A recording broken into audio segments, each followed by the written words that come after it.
का 7वां प्रश्न क्या है? निम्न में से संक्षेप को समझाइए। हमें खाद्य के संसाधित व मिश्रित करने की आवश्यकता क्यों है?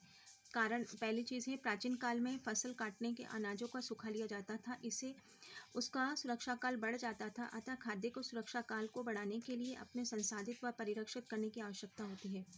खाद्य पदार्थों का संरक्षण की सुपाच्य, स्वाद व सुधार रखने के लिए के पदार्थों को नियंत्रित आपूर्ति सुनिश्चित करने के लिए आवश्यक है। भारत में अचार, मुरब्बा, पापड़ सुरक्षित खाद्यों का उदाहरण है। वर्तमान में सुविधाजनक खाद्य और ताजे व अधिक प्राकृतिक खाद्य, सुरक्षित व स्वास्थ्यवर्धक खाद्य के पर्याप्त सुरक्षा काल वाले खाद्य पदार्थों के लिए संसाधित व परिरक्षित करने की आवश्यकता है।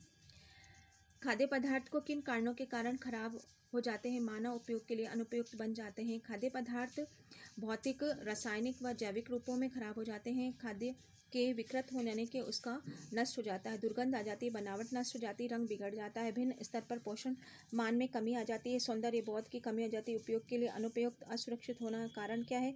पीड़क कीटों का आक्रमण, संसाधन व भंडारण के लिए अपेक्षा अनुपयुक्त हो जाता है।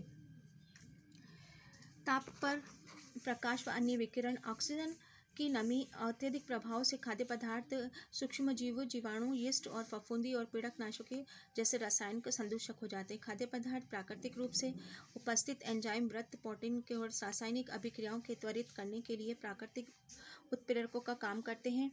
इसके द्वारा निम्नीकरण को नष्ट करके खराब हो जाते हैं। पौधे व जंतु स्रोतों से प्राप्त खाद्य पदार्थों का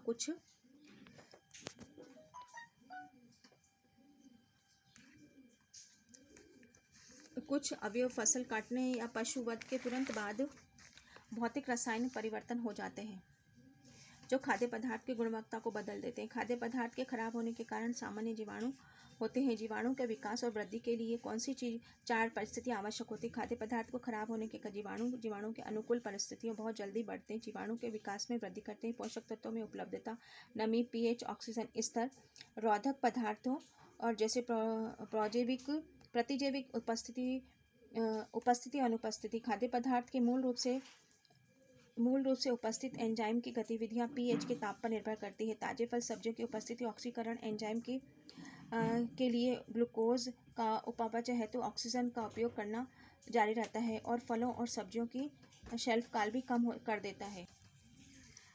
खाद्य संसाधन के खाद्य पदार्थों की शेल्फ काल बढ़ाने के लिए क्या किया जाए?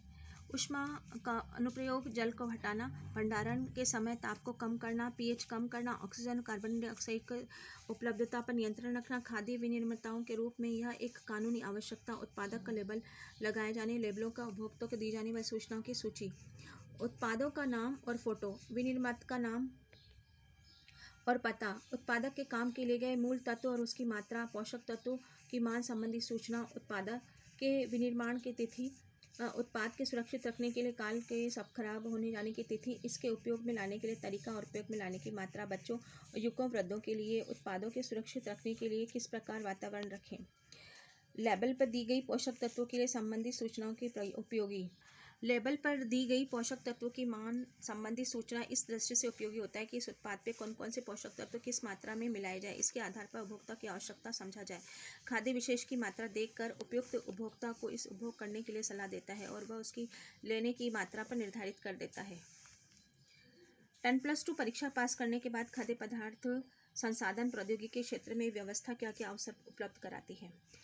10+2 भौतिक रसायन, गणित, पीसीएम अथवा भौतिक रसायन, जीव विज्ञान, पीवीसी विषयों के 10+2 समकक्ष परीक्षा पास करने के बाद कोई भी व्यक्ति विभिन्न राज्यों में विभिन्न खाद्य शिल्प संस्थाओं, अनुपयुक्त विज्ञान में महाविद्यालय में कम अवधि के प्रमाण पत्र पाठ्यक्रम, शिल्प व डिप्लोमा प्राप्त करके प्रवेश प्राप्त कर सकता है। इस प्रकार पाठ्यक्रम खाद्य परिरक्षण, खाद्य संसाधन, खाद्य प्रबंधन संस्थान में लघु उद्योग विकास में रोजगार प्राप्त कर सकता है। ये आपके क्वेश्चन, आप लोग इसको याद करें, अपनी होमवर्क कॉपी में करें। इससे बेटर आप लोग करना चाहें तो और भी कर सकते हैं। ठीक है।